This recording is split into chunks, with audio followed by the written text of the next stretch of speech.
Prabowo harusnya belajar dari Zimbabwe. Sebelum dikenal sebagai Zimbabwe, negara ini bernama Rhodesia Selatan, sebuah wilayah jajahan Inggris di Afrika bagian selatan. Negeri ini memiliki tanah yang sangat subur dan kekayaan alam yang melimpah.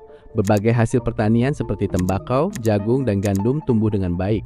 Selain itu, Zimbabwe juga memiliki cadangan emas, platinum, batu bara, dan kromium yang bernilai tinggi. Berkat kondisi tersebut, Zimbabwe memiliki salah satu perekonomian paling menjanjikan di kawasan Afrika. Infrastruktur seperti jalan raya, sekolah, dan rumah sakit sudah relatif berkembang. Banyak pengamat percaya bahwa negara ini memiliki semua syarat untuk menjadi salah satu negara paling makmur di benua Afrika.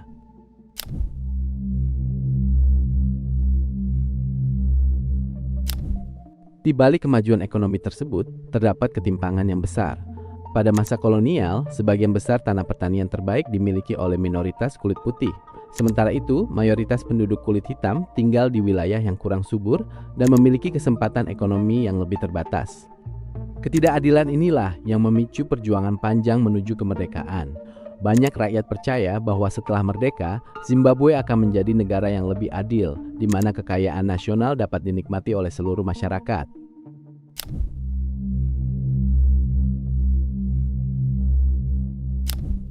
Pada tahun 1980, Zimbabwe akhirnya meraih kemerdekaan.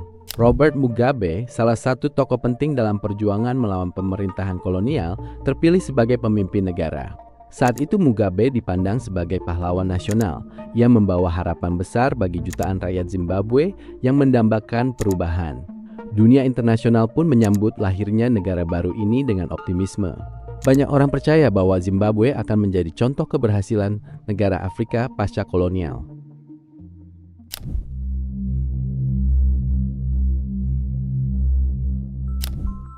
Pada tahun-tahun awal pemerintahan Mugabe, berbagai kemajuan berhasil dicapai.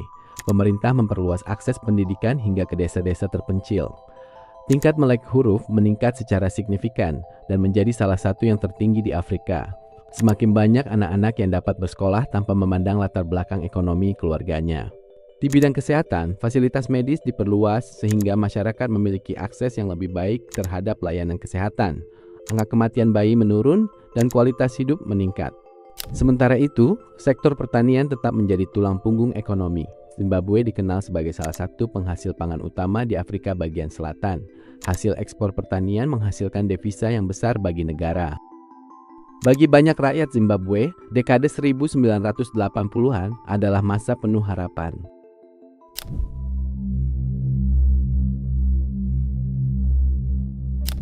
Memasuki tahun 1990-an, kondisi ekonomi mulai mengalami tekanan. Pengangguran meningkat dan pertumbuhan ekonomi melambat. Di saat yang sama, Mugabe mulai dituduh semakin sulit menerima kritik. Pemerintah menjadi lebih terpusat pada satu figur pemimpin, sementara ruang bagi oposisi politik semakin menyempit. Sebagian rakyat mulai mempertanyakan arah pemerintahan yang sebelumnya sangat mereka dukung.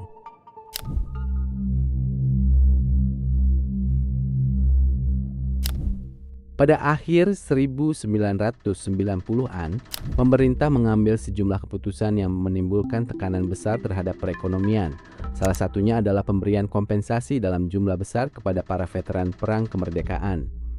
Kebijakan tersebut dilakukan tanpa perencanaan fiskal yang memadai sehingga mengguncang stabilitas ekonomi negara. Selain itu, Zimbabwe juga terlibat dalam konflik di Republik Demokratik Kongo. Keterlibatan militer ini membutuhkan biaya yang sangat besar. Sementara kondisi ekonomi dalam negeri sedang melemah. Akibatnya, kepercayaan terhadap perekonomian Zimbabwe mulai menurun.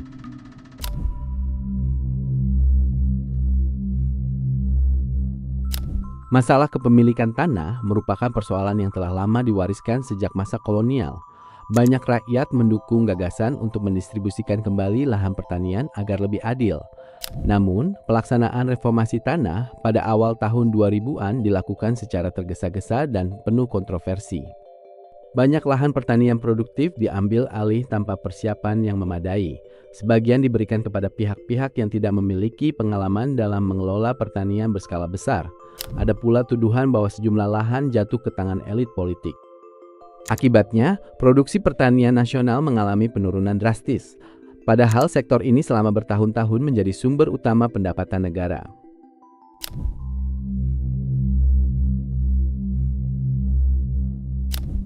Menurunnya produksi pertanian menyebabkan ekspor merosot tajam. Pendapatan negara berkurang, sementara kebutuhan belanja pemerintah tetap tinggi. Untuk menutup kekurangan anggaran, pemerintah mulai mencetak uang dalam jumlah besar. Kebijakan ini memicu inflasi yang semakin tidak terkendali. Harga barang terus naik dan nilai mata uang Zimbabwe semakin merosot. Masyarakat mulai kehilangan kepercayaan terhadap sistem ekonomi negaranya sendiri.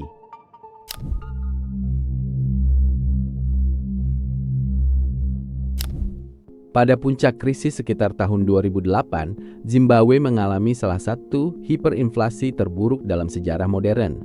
Harga kebutuhan pokok dapat berubah beberapa kali dalam sehari. Uang yang diterima seseorang pada pagi hari bisa kehilangan sebagian besar nilainya pada sore hari. Pemerintah bahkan menerbitkan uang kertas bernilai miliaran hingga triliunan dolar Zimbabwe. Tabungan masyarakat habis tak bernilai. Banyak pegawai tidak mampu memenuhi kebutuhan hidup meskipun masih menerima gaji. Ekonomi sehari-hari praktis lumpuh.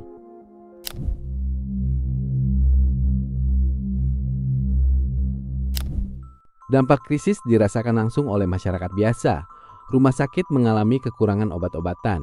Sekolah kehilangan banyak guru karena gaji yang diterima tidak lagi mencukupi kebutuhan hidup. Pengangguran meningkat dan angka kemiskinan melonjak. Jutaan warga Zimbabwe meninggalkan tanah air mereka untuk mencari pekerjaan di negara-negara tetangga, terutama di South Africa. Bagi banyak keluarga, bertahan hidup menjadi perjuangan sehari-hari.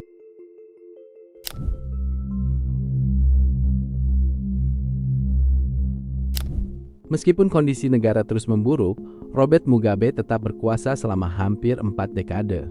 Namun, pada tahun 2017, konflik politik di dalam pemerintahan mencapai puncaknya. Militer turun tangan dan Mugabe akhirnya mengundurkan diri dari jabatannya. Sebagian rakyat turun ke jalan merayakan berakhirnya era kepemimpinannya. Mereka berharap Zimbabwe dapat memulai babak baru yang lebih baik.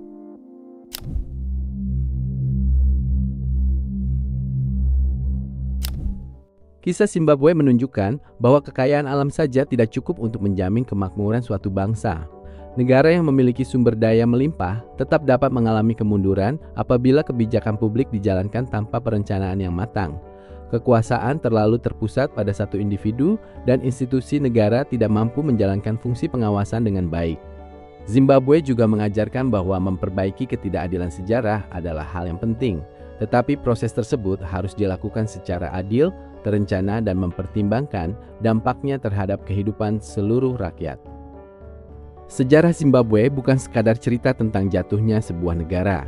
Ia adalah pengingat bahwa harapan besar dapat berubah menjadi krisis apabila kepentingan bangsa tidak ditempatkan di atas kepentingan politik dan kekuasaan.